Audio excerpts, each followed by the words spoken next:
That's right. And leadership takes a lot of energy and a lot of creativity and commitment.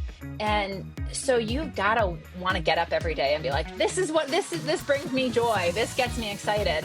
And there will always be parts of our job that are not that exciting. And so, that's going to be different for different people. And so, how can we figure out what's that thing? Just to your point, what gives us energy? What gets us up in the morning? What do we find ourselves pulled to doing and just can't stop doing because it's so fun? Those are the things you want. If you're able, try to do as much of that as possible and as little of the other stuff. And so think about how do you grow your team so that you're in your sweet spot.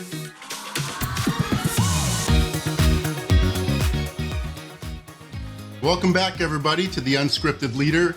My name's Steve Margerin. I'm very excited today for our guest, and I think you will be too. Libby Stegger is with us, and Libby is the founder and executive director for Civic Bridges, as well as the founder and CEO of Peer Partners. And after receiving her MBA from Yale School of Management, went to work in the nonprofit sector. And I'm very happy reading her background, managed statewide programs and partnerships for organizations like Hunger Free Minnesota, Second Harvest Heartland, and from fundraising, strategy, building social enterprises. Libby's really dedicated her career to building communities and finding ways to lead across differing views and finding ways to build coalition and bridge people. As a democracy builder and, finding ways to bridge America's crazy divides in a civic, in the civic space. I'm really excited. Libby, thank you very much for joining us today. And I'm excited for a great conversation. Well, thanks for having me, Steve. I'm glad to be here. Yeah. And so, first of all, I have to hear about this America's Future Summit. My understanding is, teen leaders interested in impacting their communities and civic-minded teen leaders. We're celebrating those. Tell me a little bit about America's Future Summit. We're celebrating teens, we're celebrating civic engagement and leadership, we're celebrating and marking America's 250th year, and we're envisioning the future. And so what the America's Future Summit is, it's an initiative that is a 2-day summit, and we call it a summit on purpose because it's not a conference. It's not a time for teens to come and listen to a whole bunch of stuff. It's a time for them to be part of creating the future for America and to ensure that they know that they not only are the future, they're also the present, that they have agency and they have power now. And so what it is it's 2 days. We're gathering for students in high school statewide across Minnesota, where we're located. And it's 2 days for them to come together as teams and create projects for their local communities that are focused on media, on education, or on climate. And so they pick their track, they work together as a team to build, and then they're going to pitch those ideas to community leaders for an opportunity to get some investment and some funds that will be able to help them bring those ideas to life. That's awesome. I love the idea. As you know, I have twin 15-year-olds, and, one of them is very civic minded. And so I love the idea of supporting that and encouraging that, whether they end up in that sector or not. I think, how we interact with our communities and, like you said, the agency and, hey, I have a part in this, encourages engagement. Right. And encourages a feeling of community, whether you're a teenager, whether you're in your 20s or, like me in my mid 50s. Right. I mean, this idea of the people I live around, work with and see on a daily basis, we're kind of in this together. Right. That's exactly right. And it's very often we're seeing students who are coming out who are very civic minded. So, one of your twins who's really excited about it, about being involved in civic life and leadership. It's also a space for students who are going, I don't really know what my role is in civic life. Maybe they have an idea that civics means big P politics, and maybe they feel like that's not the space for them or they're not that excited about that. But the truth is, in a democracy, we all have a role to play, whether that's in big P politics and policy and electoral engagement or not. We actually are all creating the future of our societies. And that is sort of the ethos of what a democratic culture is, sort of like little d democratic culture. Is that we are all creating the society in which we live and we all have a part. And so even for your twin who maybe doesn't see themselves as a civic actor, they might be involved in other things and can really contribute to the community. And we welcome that as well. So our programs at Civic Bridges are about helping young people see their agency in the world maybe they end up going into politics. Maybe they end up going into nonprofit leadership or in the social sector. Maybe they end up in the private sector. We actually have a number of folks who are coming from the private sector to speak with students about what civic life and leadership looks like from the private sector. And so there's a spot for everyone. Sure. And so, my life or my career, um, follows private sector. However, there's a real correlation. I had a great conversation with a local politician here in Minnesota, and it was really interesting because his background was in private as well before entering into civic leadership. And he said that it's the same kinds of principles, right? There's maybe a little heavier focus in one area than another as you move into public, but I'd love to hear your thoughts on that. Is it the same, right? I mean, you come from getting your MBA at Yale, right? Great public sector school, but an MBA, right? That's how do we lead? How do we manage the business side of stuff? Now, how did you end up in the civic space, and was Yeah. it natural for you the transition from Yale to that kind of world? Yeah. Yeah, it absolutely was. I certainly am an odd duck in having an MBA and dedicating my entire career to the nonprofit space and to the civic and social space. And there are lots of leadership and practical skills that can move between those spaces, Yeah. that can move between the private sector and the public sector. And so when I went to graduate school to get an MBA, I knew I wanted to go into the social sector. Mm, And I don't think that all of the principles are exactly the same.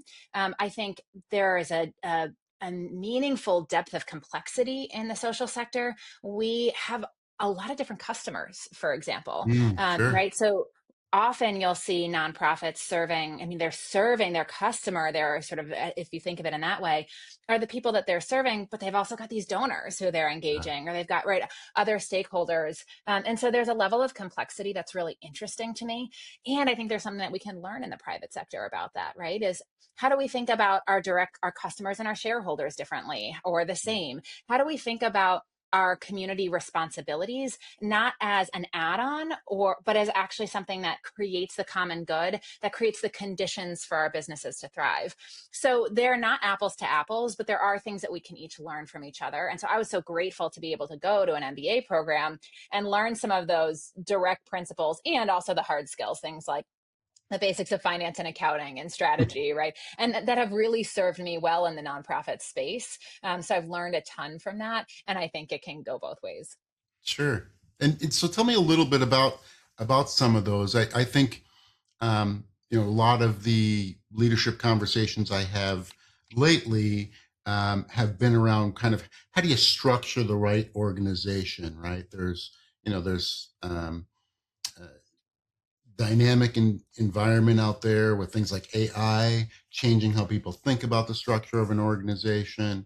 And so there's lots of these external factors that are bringing up these questions of structure and systems and that sort of stuff.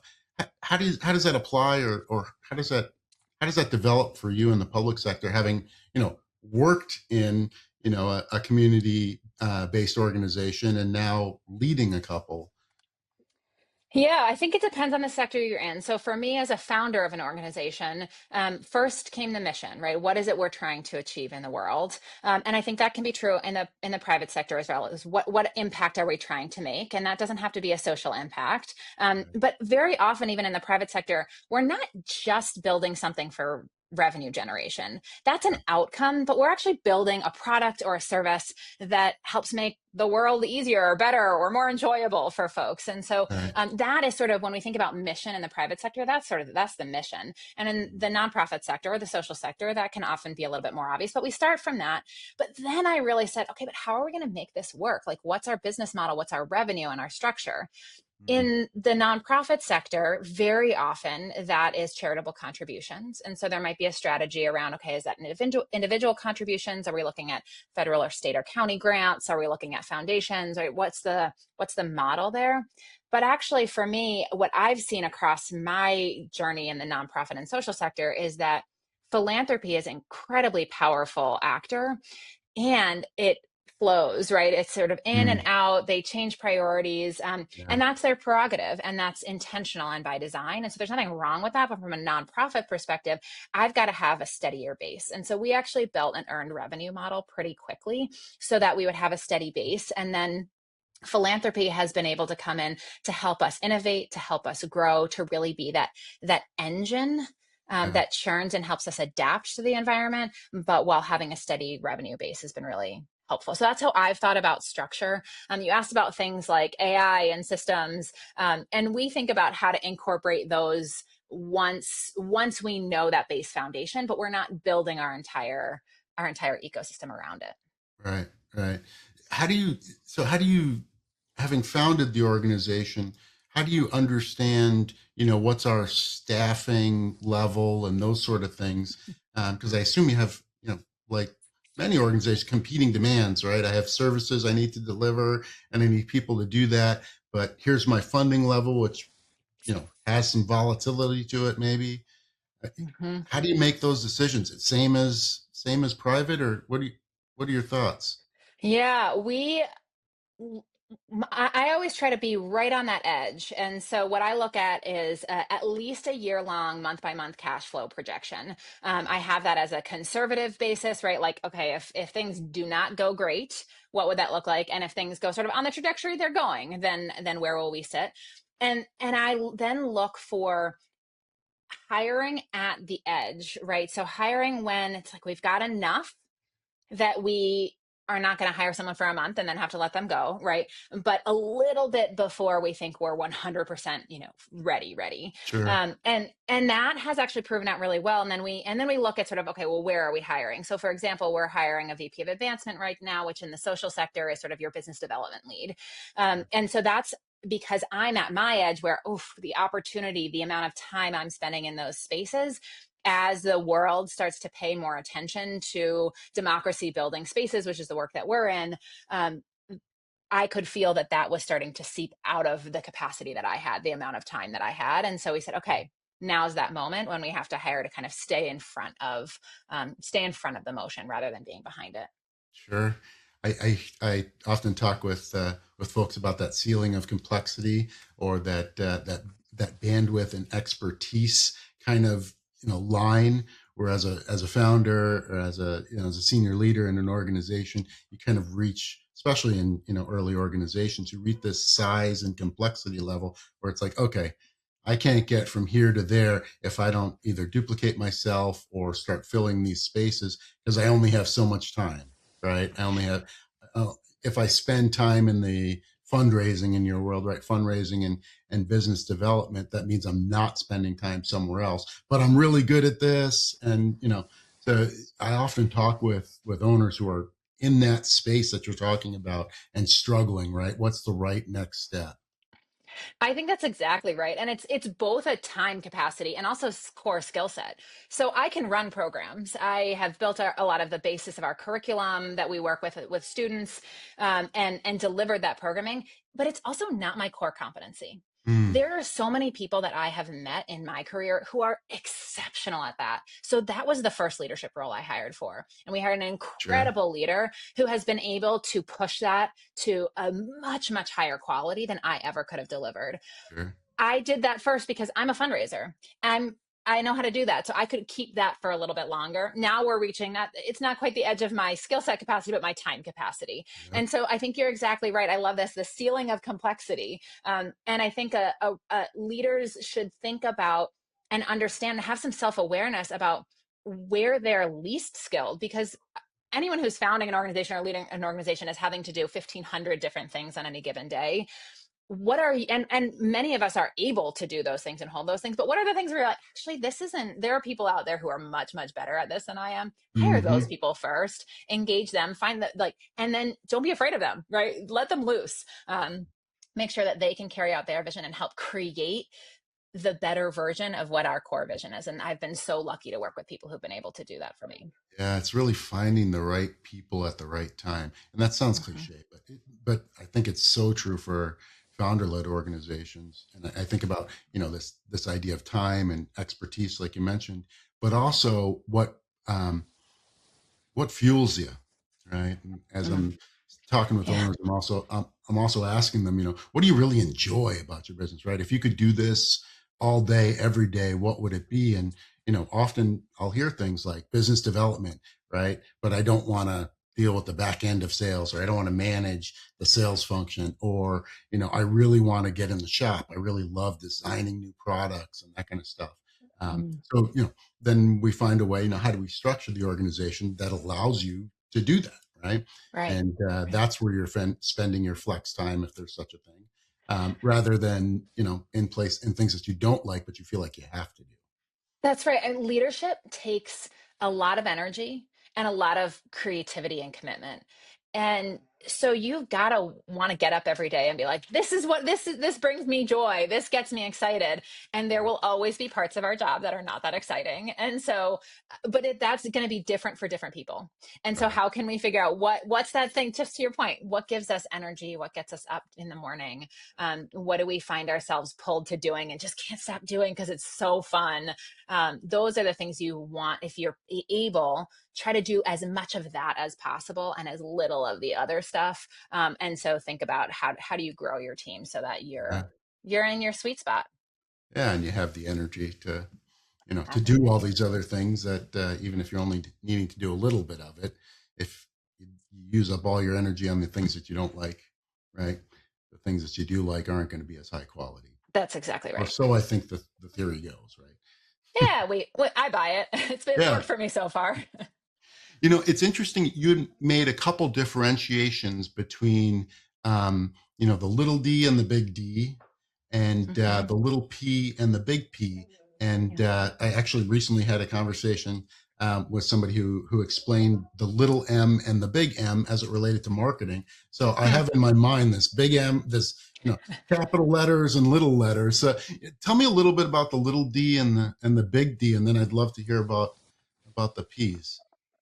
Yeah, absolutely. So you may think we use this word Democrat, right? And it has a political connotation because there's a political party called the Democratic Party. And that's not what we're referring to. We're actually a very I mean, people would say we're bipartisan, but really we're a multi-plural organization, right? We don't have a political agenda from again, like big P politics, and we'll talk about that. We're about saying, let's bring people into civic life and participation from lots of different perspectives because our society, our democracy, our governance requires that. And so when I say little d democracy, I mean our democratic infrastructure. I mean the system of government that we operate in, which is this democratic republic. And so the culture of democracy requires participation. And in a diverse democracy, in a place where we all have different perspectives, worldviews, people are coming from lots of different experiences, particularly in such a large nation, it actually requires that we all participate and that we learn how to understand and appreciate that people are bringing a different perspective. Because not just saying, oh, yeah, those people over there, they think something else, don't forget about them. It's actually saying, oh, I want to be deeply curious about those different perspectives because I think we can build something better for all of us if we understand each other a little bit better. So when I say little d democracy, I mean that our sort of the way that anybody as individuals, they're not elected officials. I've never run for office, um, like how we engage in public life. That to me is little d democracy. Yeah, and we're speaking at the civic level too. So Yeah. we're talking about our neighbors and the folks down the street and that sort of thing. And I think that's a different um, conversation and carries maybe, I don't know, maybe less or more baggage, but I think less baggage than when we're talking about those folks halfway across the country, right? There's more of a Yeah. personal and real impact to our conversations at the civic level. I think that's right. And, so much of our media ecosystem and our politics, our big sort of big P politics have become nationalized. And so we're focused on these national issues, which are really important issues. So I don't want to diminish that. And our local communities, that's where some of the real decision making happening. It is about how do people in my neighborhood want to engage with each other? What kind of systems do we need in our city? I live in St. Paul, and it has a lot of the big city amenities, but it's also a small city. And Mhm. so what a gift that we know each other, we know how to figure out who's leading where. We can very easily go to a city council meeting, but we can just as easily go to a community meeting, and engaging in that. So when I first moved to the St. Paul, I didn't know a soul here. And I got involved in a community council, which is essentially a very neighborhood-based organization, that deals with what are some of the community issues. So what are our bike lanes going to look like? And how do we want to get to know each other in a different way? And so we'd host events and create an ecosystem where people wanted to live, work, and play here. And so that does intersect with the private sector as well, because who wants to own their business here? How do we want to operate with our businesses? How do we want to be patrons of our businesses? How do we want to treat people when we're in those businesses? Those are business concerns. And so we absolutely had business folks at the table for that. So there, I think some people will say, well, we need to separate our political life and our business life, and our personal life as well, as if these things don't intersect with each other. And they very much do. Yeah, that's interesting. And so the big P is the large policy, the national policy issues. Okay. Yeah. And little Well, P is, and it can be local as well, but it's sort of the infrastructure of government. But mm, the world is a political place. I mean, we talk about office politics, right? That's politics too. And that matters to us at Civic Bridgers. We think, okay, well, how are people inside their organizations, inside their companies? How are they figuring out how to work together? How are they mhm, understanding their own their own power in politics? mhm, And so that is something we care about. It's something we train on, and we want young leaders who are entering the workforce to go, hey, I know how to navigate conflict in a way that's productive, in a way that says, you might have a different perspective on this than I do, but maybe I need to hear that, because maybe it'll help us create a better product or deliver a better operational system. We need that right now. The statistics are astounding on how much our private sector is losing as a result of our inability to navigate through conflict and our yeah, distraction from the big P politics. And so yeah. we actually have to confront that as a private sector. Yeah, somebody, and I'm probably going to butcher their quote, but they said to me, and I'm probably paraphrasing. They said something along the lines of, we can't take emotion out of business because business is made up of people, and Mm, humans are inherently emotional people, right? mm, We have emotions, and obviously our ability to manage our emotions and our intelligence and our leadership personally over our emotions is important in scenarios, but from an organizational standpoint we can't ignore them, right? Because they're real. So business inherently becomes emotional, right? And it's interesting that when we talk about even simple, I don't want to call it simple, but civic issues. I mean, those are those are maybe even closer to home in some cases, right?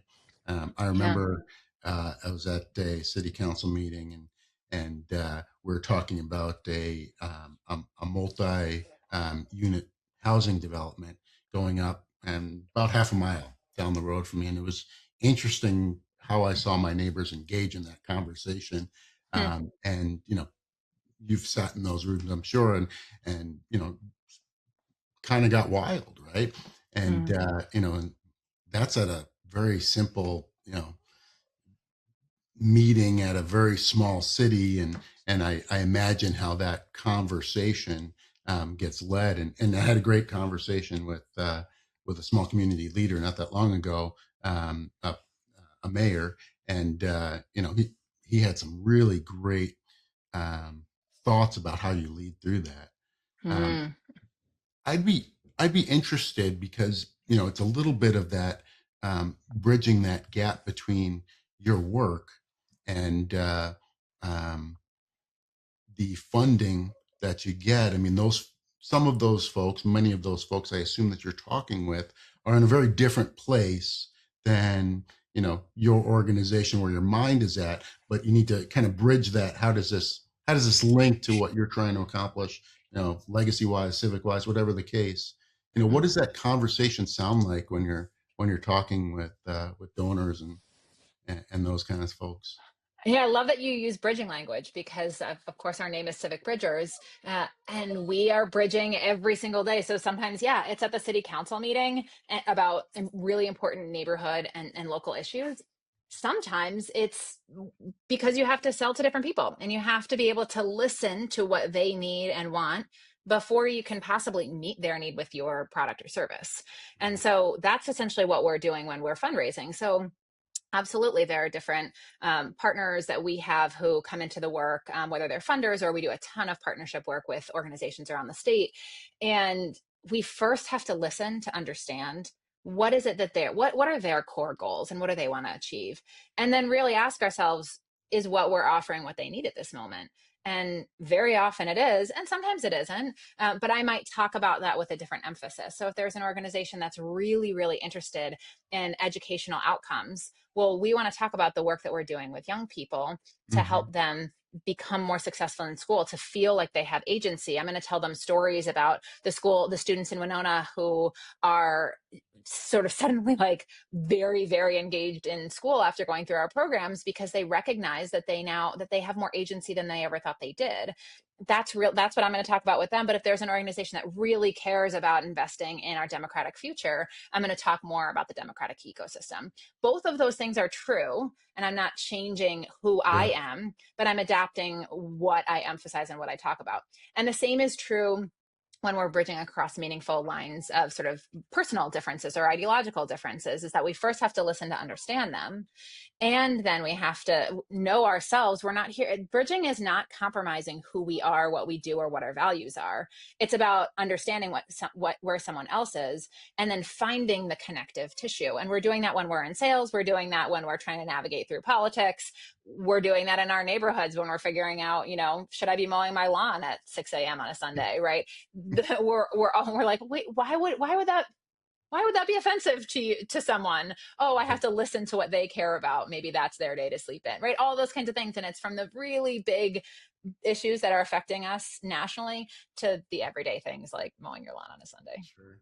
And that's super funny because I am that dad right now where I get up so early that I'm waiting for the first lawnmower. I'm waiting to hear the first lawnmower go off, and then I can get out there and put my green shoes on and start mowing my lawn because I'm not the guy who started it, right? Yes, And it's not you. It's not you first, right? But that's a self-awareness. Actually, what you're doing is literally listening to say, okay, what is the norm in this neighborhood? And okay, the norm is it's time to mow our lawns. It's time, it's normal. And Mhm. that's going to be different in different places. There might be some communities where that lawnmower doesn't go off until 10 a.m. or, where my husband grew up, they're not allowed to mow on the weekends. And so Oh, you, interesting. you might learn that by knowing the law, or you might learn that by getting chastised by your neighbor, or you might learn Right. it by listening for the lawnmower. Yeah, no, that's awesome. Hey, so a couple minutes, but I really wanted to Yeah. kind of tie a couple things together and kind of hear a little bit about, how you're planning for the future with the organization. Mhm. And I'd love to hear, as we get into that, I'd love to hear this earned model that you talked about. I'm not, before you and I chatted, I wasn't as familiar with that model and kind of that it's really a blended model between Yeah. earned revenue and then the I don't want to say more typical but the more common fundraising. Yeah. So Yeah, what's absolutely. next for Civic Bridgers, and I really want to obviously hear about peer partners. Yeah, we have been at Civic Bridgers in probably a year and a half of what in the private sector we might call R&D, really an innovation time. We've taken our core expertise in content and adapted it to a number of different both audiences and delivery models. So we brought that content into a teens program. We've done that delivering it in out of school programs and in school. Now we're adapting that into the America's Future Summit, right? A 2-day concentrated summit, which allows us to get students together from across the state, right? Not just in their communities. So there's value in that. We've adapted that to higher ed for an urban and rural exchange program. And then we talked about that so much with partners across the state, adults who've been in leadership roles for a long time. And they consistently said, that's so great, but we need this too. Can you help us? And so we recently launched a cohort for folks who have been in leadership roles, sort of a more mid and senior career folks. And so we launched that last month. So we've been really in this R&D stage So the future of that looks like replication. Okay, what does it look like to replicate and expand? Because our work goes really deep.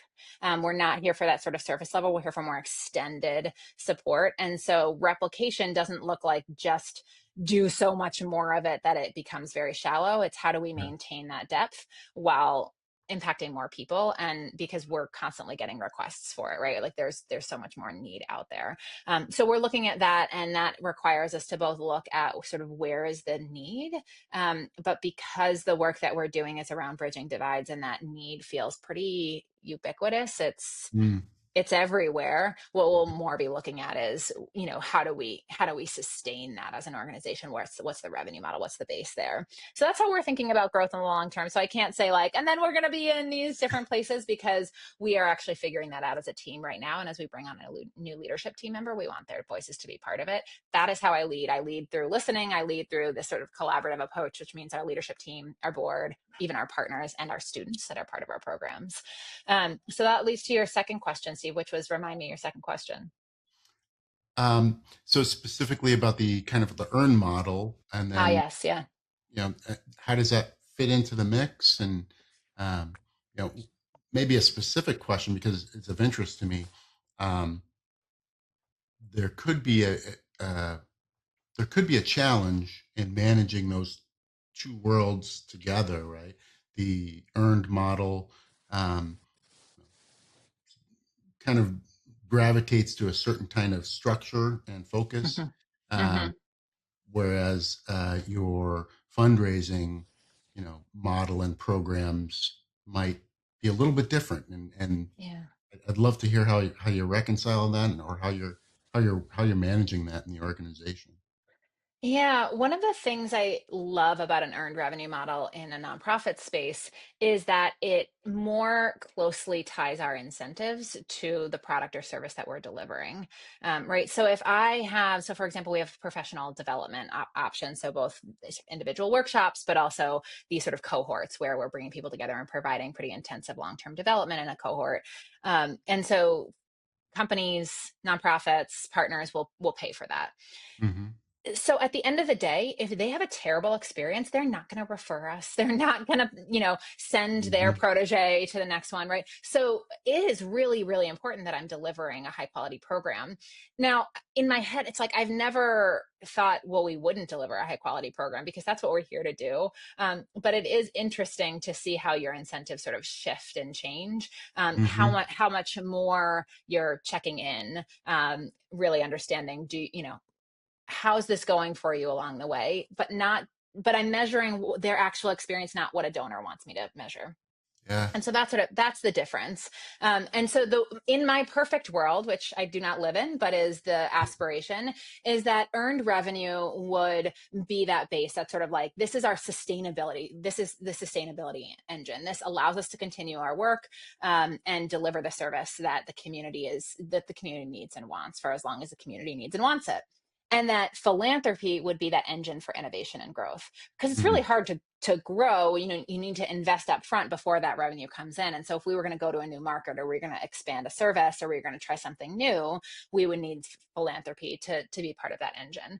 Mm. So that's the dream for us. I will say, though, I've worked in a ton of different nonprofit organizations, and I've done nonprofit consulting in a variety of functions, and earned revenue is not for every organization. So it's important to ask ourselves, can, in the nonprofit space, in the social space, is there an earned revenue function here? But I think when folks come in and say, oh, nonprofits should be doing earned revenue, and like that's the way of the future, and that's sustainability, it ignores the fact that this is the public good. And the whole Yeah. point is that there isn't necessarily a market for it. And so that is why we need government and philanthropy to step in, is because it's not necessarily a service that people can or would pay for, and it doesn't make it less valuable. So Yeah. as a social sector leader, we need to ask ourselves the question of, is there an earned revenue opportunity here? And is it going to be right for our community, but not to just seek earned revenue for earned revenue's sake? Yeah. No, I'm glad you said that, because that was one of my questions, and I've seen or heard, been involved in some discussion around, is the pursuit of earned revenue, and the nonprofit sector um, can have a pull that's away from the mission of the organization, right? Mm-hmm. And in your case, I love you blend it where it actually helps your main mission and supports it. So I love that blend, and I think at the senior level, executive directors around really, they're hopefully thinking about that, and I'm sure they are. You're probably closer, many of them, than I would be, but yes, everyone's talking about earned revenue. However, does this make sense? Do we actually have a competency here that Right. lends itself to an earned revenue model that doesn't detract us from our original mission? Right. You said it so well, right? Is it serving our mission? And so we've been fortunate that we're in a space where that earned revenue model is part of us delivering on our mission. But if I'm trying to deliver a social service and then over here I'm selling widgets, I'm doing two totally different things. And yes, one might help drive another from a revenue standpoint, but it just doesn't make a ton of sense. And to your point, it can distract us from the core work that we do. Yeah. Yeah. Well, Libby, thank you very much for joining. This was an awesome conversation. Any last words? Oh, well, thank you so much for having me. I love talking about, I talk so much about the mission and the work. So to have an opportunity to step back and think about and share about the ways in which we lead, I think is really powerful. So thanks for inviting me. Yeah. I love the conversation. Well, thank you very much for being on. And please, reach out to Libby.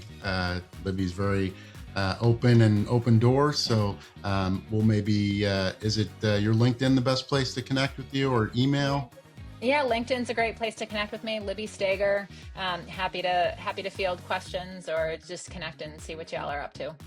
Yeah, we need true leadership in both private and the public sector.